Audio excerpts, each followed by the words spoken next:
Good evening आप सभी को। गुड इवनिंग आप सभी को। जैसा कि आप लोग स्वस्थ और मस्त होंगे, हमको आपको देखने से भी पता चलता है। कुछ लोगों को हम ऑफलाइन क्लास में देख भी लेते हैं और ऑनलाइन में आपसे जुड़ते भी हैं। तो देखिए, ये जो फिरोज शाह तुगलक है, हम लोग पढ़े थे कि इसने क्या किया था, 300 शहरों को बसाया था, या गाँव को, 300 गाँव को बसाया था। तो आप लोग कहोगे कि सर ये इतने कम समय में 300 गाँव को कैसे बसा दिया। उनमें से ऐसे भी गांव थे जो कि लूटपाट की वजह से, मुस्लिम बस्तियां जो थी उस समय क्या हुई थी कि एक तरह से नर्क बन गई थी। उनको ये क्या किया कि रहन सहन के लिए उपयोगी बनाया था। कौन? फिरोज शाह तुगलक। अब हम आगे चलते हैं। उसी के बाद आज का जो हमारा सेशन रहेगा, ये हिस्ट्री, तुगलक वंश, फिरोज शाह तुगलक पार्ट 2 के नाम से रहेगा। आप प्ले लिस्ट में जाइए, पार्ट 1 पढ़ा है उसको देखेंगे तो पार्ट 2 ज्यादा समझ में आएगा। चलिए हम लोग आगे बढ़ते हैं आगे की क्लास में। देखिए, हम लोग जहां से पढ़े थे वहीं पे क्लास की शुरुआत करते हैं। जिस इसका प्रमुख नाम जो था, देखिए फिरोज शाह जो तुगलक है, ये जब जार्ज नगर जाता है, कहां पे? जार्ज नगर, उड़ीसा में। उड़ीसा में आप लोग एक मंदिर का नाम सुने होंगे। उस मंदिर का नाम है, कह सकते हैं कि उस मंदिर का जो नाम है, उस मंदिर का नाम जगन्नाथपुरी है। जगन्नाथपुरी। ये कहाँ पड़ता है जगन्नाथपुरी?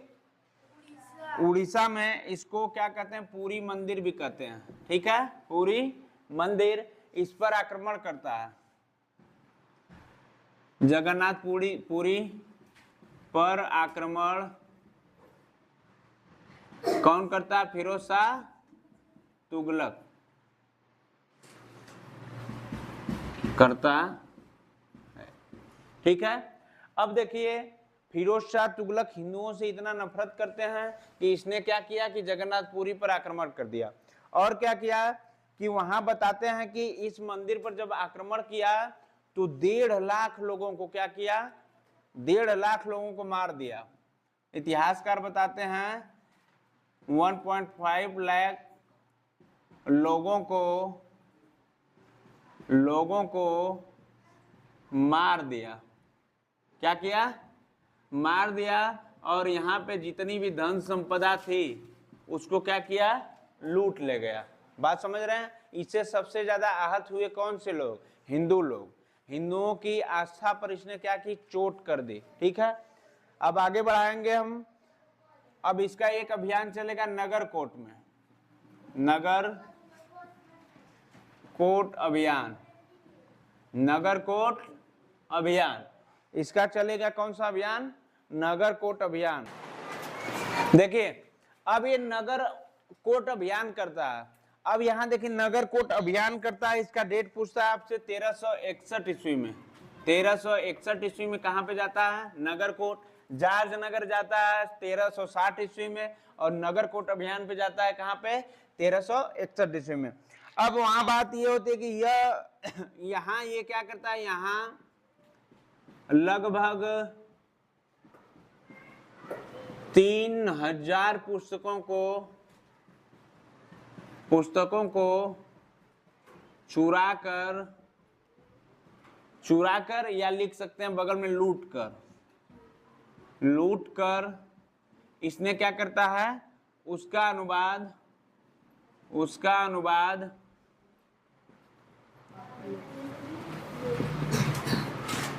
फारसी में करवाता है। एक क्वेश्चन और बनता है इसी से कि फारसी में अनुवाद करने वाला व्यक्ति कौन था? तो उसका भी नाम आप लिख लीजिए। उसका नाम था अजीजुद्दीन खान। अजीजुद्दीन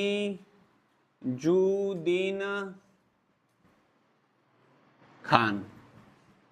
ये क्या करता है? नगर कोट अभियान के अंदर हिंदू राजाओं की जितनी पुस्तकें होती हैं, 3000 पुस्तकों को ये लूट कर या चुरा कर उसका क्या करता है? फारसी में अनुवाद करवा देता है। अनुवाद करने वाले जो व्यक्ति रहते हैं उनका नाम है अजीजुद्दीन खान। ठीक है, आगे हम लोग बढ़ेंगे।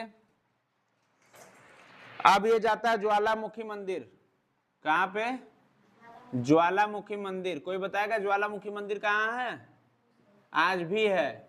ये ज्वालामुखी मंदिर जो पड़ती है, कह सकते हैं आप, ये मंदिर जम्मू कश्मीर में पड़ती है। कहाँ पे? जम्मू कश्मीर में, सॉरी इसके लिए, ये हिमाचल प्रदेश में, कांगड़ा हिमाचल प्रदेश में पड़ते हैं, हिमाचल प्रदेश में। ये वहां जाता है और वहां करता क्या है कि मूर्तियों को तोड़ता है, मूर्तियों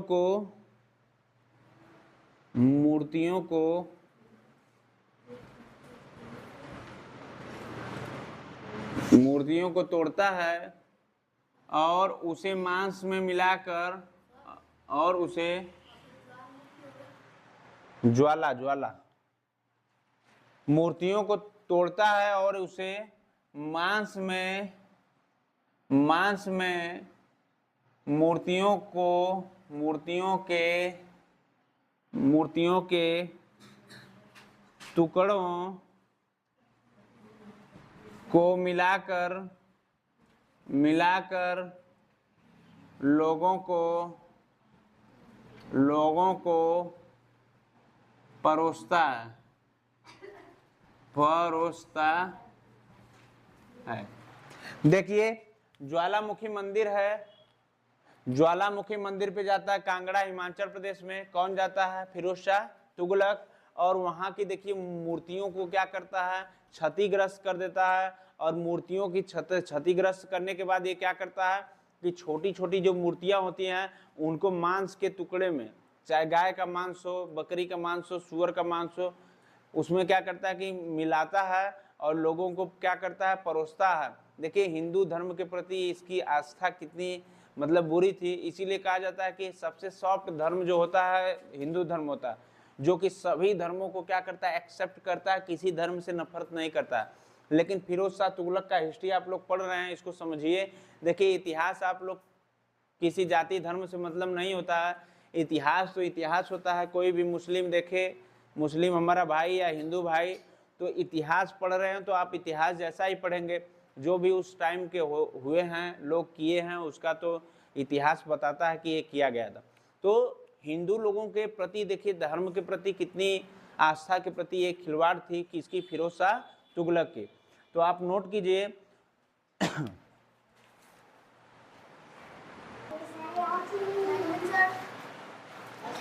देखिए होता क्या है कि अशोक के 2 स्तंभों को क्या करता है? दिल्ली बुलाता है। लिखिए अशोक के 2 स्तंभों, अशोक के 2 स्तंभों को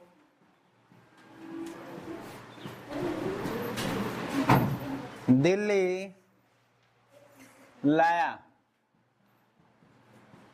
और देखिए अंतिम दिनों में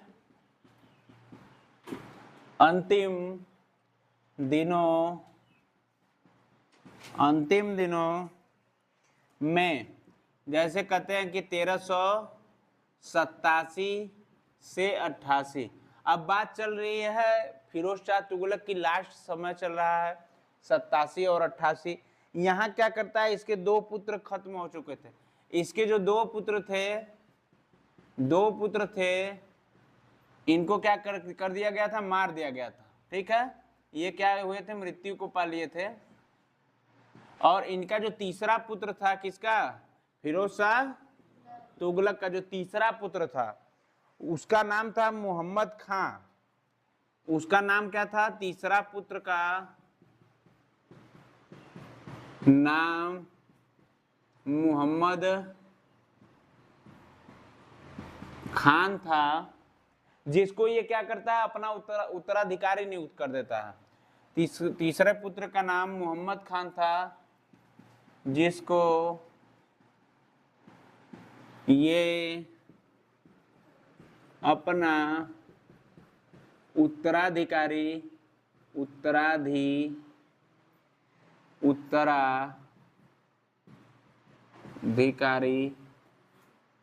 नियुक्त करता है। ठीक है, अब जब दो बेटे हैं नहीं, इसके तीसरा बेटा जो मोहम्मद खान था इसको अपना उत्तराधिकारी नियुक्त कर दिया। तो होता क्या है कि बाद में मोहम्मद खान भाग गया। अब देखिए यहाँ पर क्या होता है कि युद्ध होता है और युद्ध में क्या होता है कि मोहम्मद खान भाग जाता है। किसको देखो, ये उत्तराधिकारी नियुक्त कर देता है कौन, फिरोज शाह। लिखने से ज्यादा पढ़ने पर ध्यान देना। फिरोज शाह तुगलक ही इसको क्या करता है, मोहम्मद खान को क्या करता है, उत्तराधिकारी नियुक्त करता है। और मोहम्मद खान क्या करता है कि इसके जीते जी क्या करता है, सोचता है कि हम कुर्सी पर बैठ जाएं। अब बात समझ रहे हो, मारने का प्लान बनाता है। तो इससे ये क्या करता है, फिरोज शाह तुगलक की उस समय आयु 80 वर्ष थी, तो बीमार था थोड़ा सा, लेकिन इसको लगा कि ये बीमार है, इसका फायदा उठा लिया जाए, इसका फायदा उठा लिया जाए। तो होता क्या है कि फिरोज शाह तुगलक तैयार होता है और युद्ध करता है किसको, मोहम्मद खान से, और मारता है। मोहम्मद खान भाग जाता है। मोहम्मद खान क्या करता है, भाग जाता है। मोहम्मद खान भाग जाता है। बात समझ रहे हैं। अब ये जगह छोड़कर भाग गया, इसका ही पुत्र था तीसरा, लेकिन अब फिरोज शाह तुगलक इसको क्या करता है, मारता है, और ये क्या करता है, भाग जाता है। बात समझ रहे हो। अब आगे क्या हुआ कि फिरोज शाह तुगलक जो था, फिरोज शाह तुगलक ने कमान संभाली, ने फिर से कमान संभाली। लेकिन ये क्या था, इसकी एज हो गई थी, इसकी एज हो गई थी, और इसकी 1388 में क्या हुई, 1388 में मृत्यु हो गई। 1388 में क्या हुई, मृत्यु हो गई। किसकी मृत्यु हो गई, फिरोज शाह तुगलक की। ठीक है, नोट कीजिए।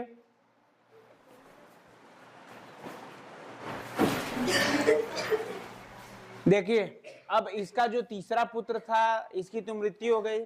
तीसरा पुत्र था मोहम्मद खान, ये भी छोड़कर भाग गया डर के मारे पिताजी से अपने। अब होगा क्या कि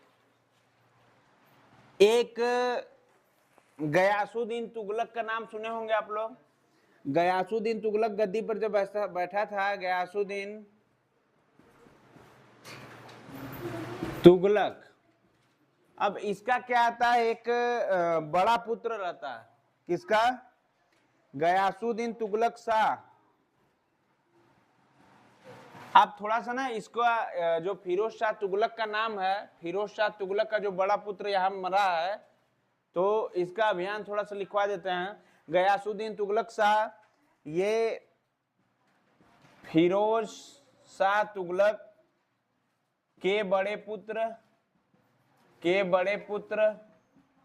किसके, देखिए फिरोज शाह तुगलक यहाँ पे है, इसका पहला पुत्र मर चुका है। पहले पुत्र का ये देखिए बड़े पुत्र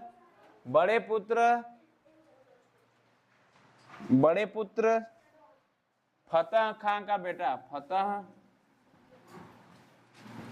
खान का बेटा है। ये क्या नाम है इसका, गयासुद्दीन तुगलक। ये जो पहला पुत्र इसका मर गया है, ठीक है, इसका ये क्या है, बेटा। क्या है, बेटा। उसका क्या नाम है, गयासुद्दीन तुगलक। अब ये क्या होता है कि ये इसकी हत्या कर देता है। किसकी, इसकी हत्या करता है अबू बकर। किसकी हत्या, ये देखिए इसके बाद गद्दी पर कौन बैठता है, गयासुद्दीन तुगलक शाह। किसका पुत्र था, इस ये जो मरा है पहला पुत्र, ये दो पुत्र मर गए हैं। बड़े वाला जो पुत्र था उसका बेटा है कौन, फतेह खान।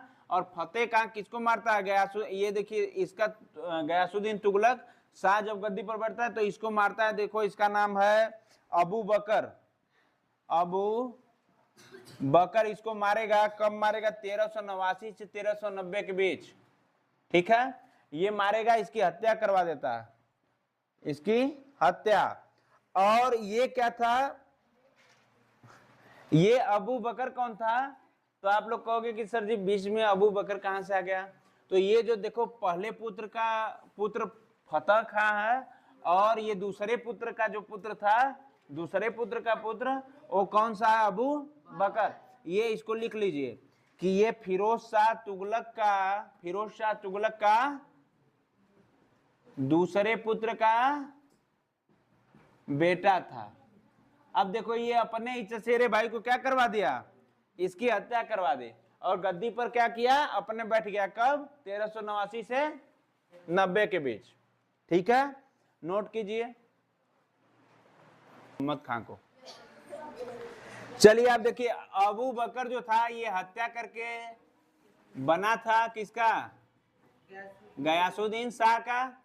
अब ये देखिए इसकी हत्या करेगा कौन, जो भागा है व्यक्ति फिरोज शाह तुगलक के डर से, फिरोज शाह का तीसरा बेटा, उसका क्या नाम है, मोहम्मद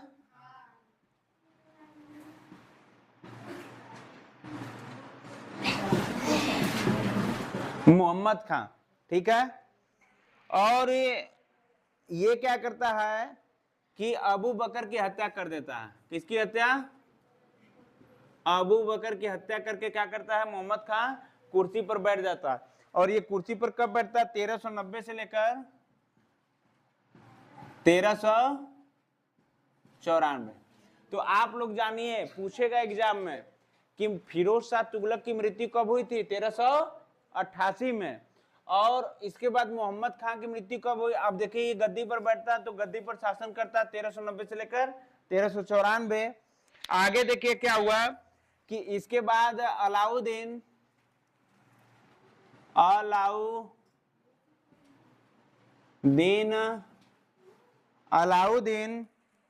सिकंदर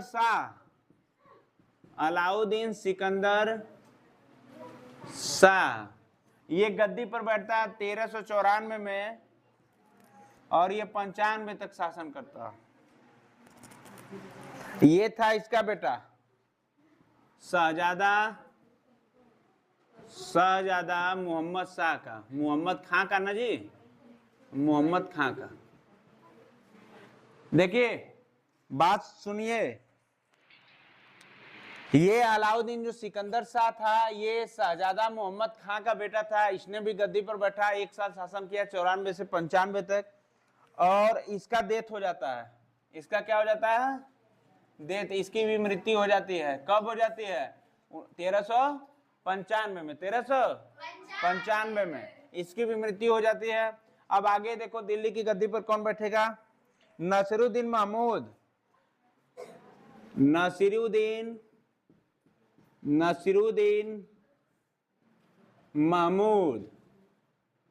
देखिए नसीरुद्दीन महमूद किसका बेटा है, फिरोज शाह तुगलक के तीसरे बेटे का बेटा है। कौन, ये नसीरुद्दीन महमूद। ये दिल्ली सल्तनत या कह लीजिए तुगलक वंश का अंतिम शासक था। कौन, नसीरुद्दीन महमूद। ये शासन जो किया 1395 से लेकर शासन किया 1414 में, ये पतन की ओर है। ये क्या किया कि अपने शासन के दौरान तुगलक वंश का पतन कर दिया, क्योंकि एक दूसरे की जब हत्या कर रहे हैं ये लोग, तो कब किस कुर्सी की ओर कौन चाह रहा है व्यक्ति, कोई ठीक नहीं है। ठीक है, तो इसको नोट कीजिए। इसके बाद एक इसका पतन हुआ, इसका क्या होता है, पतन होता है तुगलक वंश का। अब तुगलक वंश का अंतिम शासक कौन बनता है, तुगलक वंश का अंतिम शासक कौन बनता है, महमूद। वेरी इंपॉर्टेंट है, यही एग्जाम में पूछता है। पहला तो एक क्वेश्चन बनेगा, तुगलक वंश का प्रथम शासक कौन है, तो गयासुद्दीन तुगलक, और तुगलक वंश का अंतिम शासक कौन है, नसीरुद्दीन महमूद। ठीक है, अब इसके बाद एक वंश आता है, ये क्या करता है, अपने पतन के समय जौनपुर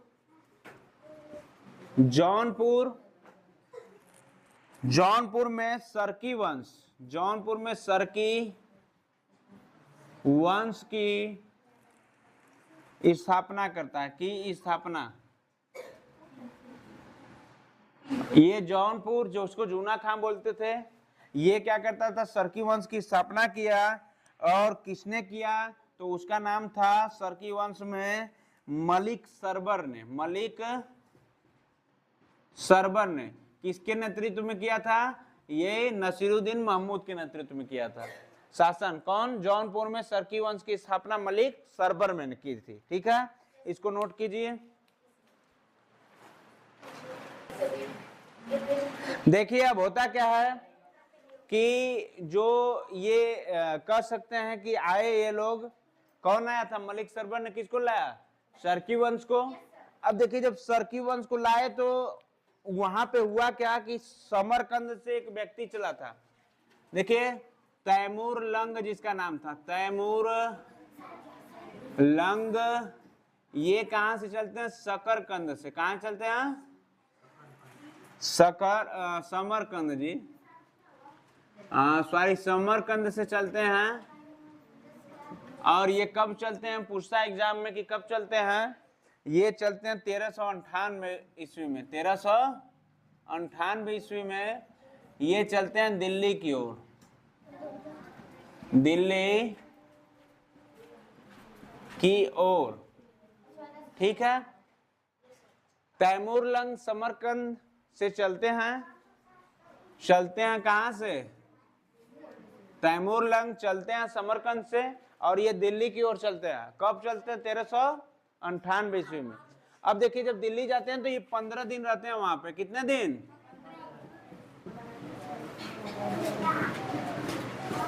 और इनके बारे में कहा जाता है कि सिकंदर लोदी से भी ये खतरनाक शासक थे।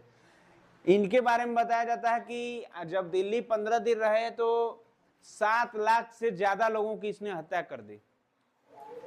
इसने दिल्ली सल्तनत पे कब्जा करने के लिए क्या किया? 7 लाख से ज्यादा लोगों को क्या किया? तलवार की धार से, चाहे जैसे भी उनको रौंद दबा दिया, पूरा मतलब एकदम मृत्यु की घाट पहुंचा दिया। बताया जाता है कि खून की नहर बहती थी, खून की नहरें बहती थी किसके शासनकाल में? ये जब 15 दिन रहा दिल्ली में इसके, तो सोच लीजिए कि अरब आक्रमण में सबसे खतरनाक शासक इसके बारे में बताया जाता है, तैमूर लंग के बारे में। आगे इसके बारे में देखिए, ये दिल्ली जाता है।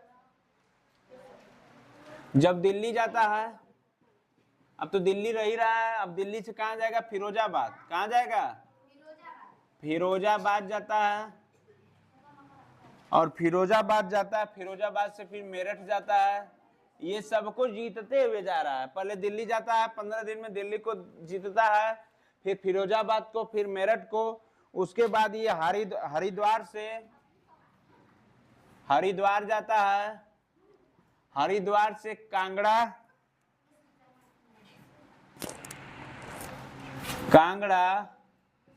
के रास्ते सिंध के द्वार से ये कहां चला जाता है? समरकंद वापस चला जाता है।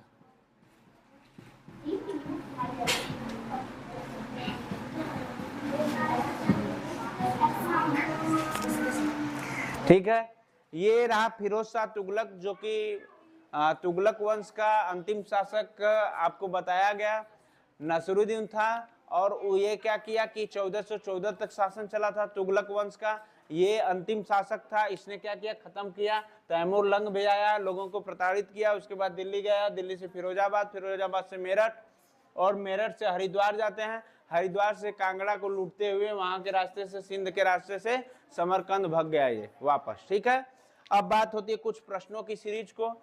तो कुछ प्रश्न हम आपसे पूछते हैं, आप उसका उत्तर देंगे। देखिए पहला प्रश्न है, अच्छा इसकी मृत्यु भी पूछता है।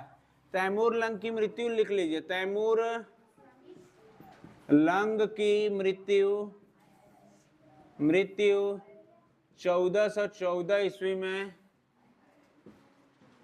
होती है। आपसे मैं प्रश्न पूछ रहा हूं, आप उत्तर दीजिएगा, कमेंट बॉक्स में दीजिएगा। देखिए फिरोज शाह तुगलक ने किस प्रसिद्ध शहर का गठन किया था?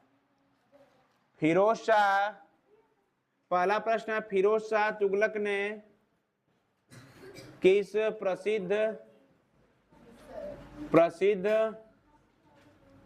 शहर को बसाया था? चलिए उत्तर बताइए। तो इसने किस हिसार का, अभी बताए थे प्रसिद्ध शहरों में कौन शामिल था? हिसार। जो छोटे छोटे 300 ग्रामों को इसने बसाया था, उसमें सबसे अच्छा था एक हिसार और दूसरा फिरोज शाह। ठीक है, कोटला। दूसरा क्वेश्चन है, आप बताइएगा, इसका जवाब दीजिएगा। फिरोज शाह तुगलक द्वारा स्थापित फिरोज शाह तुगलक द्वारा स्थापित दार उल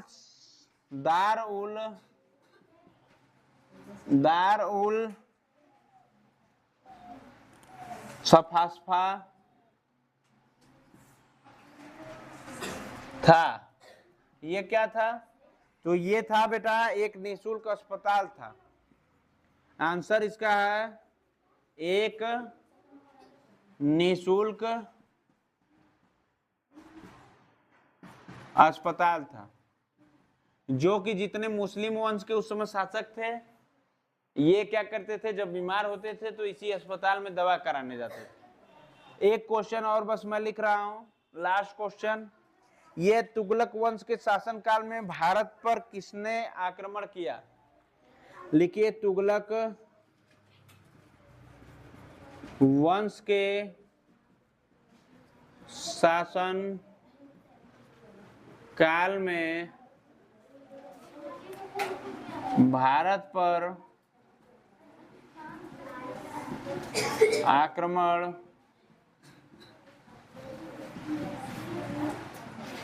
किसने किया? देखिए, तुगलक वंश के शासनकाल में भारत पर आक्रमण किसने किया? तो उसका नाम क्या है? तैमूर लंग। तैमूर लंग कहां से आया था? समरकंद से। तो ये 3 आपका प्रश्नों का सीरीज था जो कि आप किए, बहुत अच्छा लगा। आप कमेंट बॉक्स में जवाब दीजिएगा। वाह की बात है कि सवाल में नहीं रहे, जवाब से निकल गए।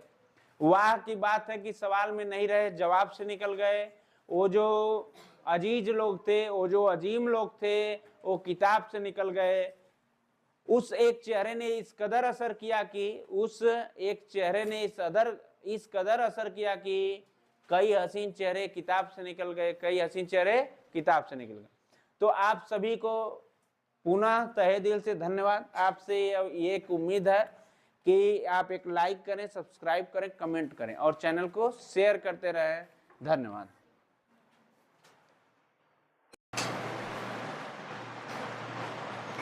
जार्जनगर उड़ीसा का शासक कौन था उस समय?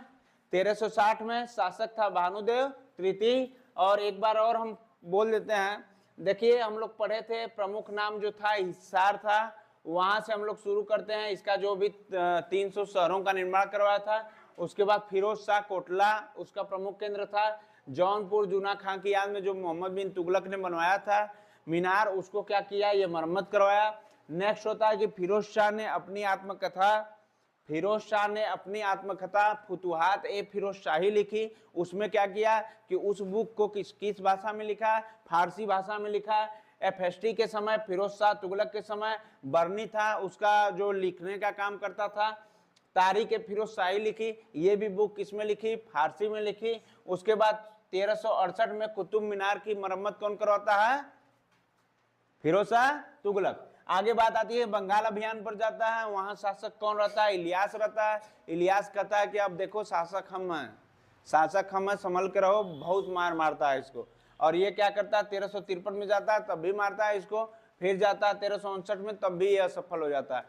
फिर दोबारा ये वहां नहीं जाता है। अब कहाँ जाता है? जार्जनगर उड़ीसा जाता है। कब जाता है? पूछता है क्वेश्चन, उड़ीसा कब जाता है? 1360 में। वहां का शासक कौन थे? भानुदेव तृतीय।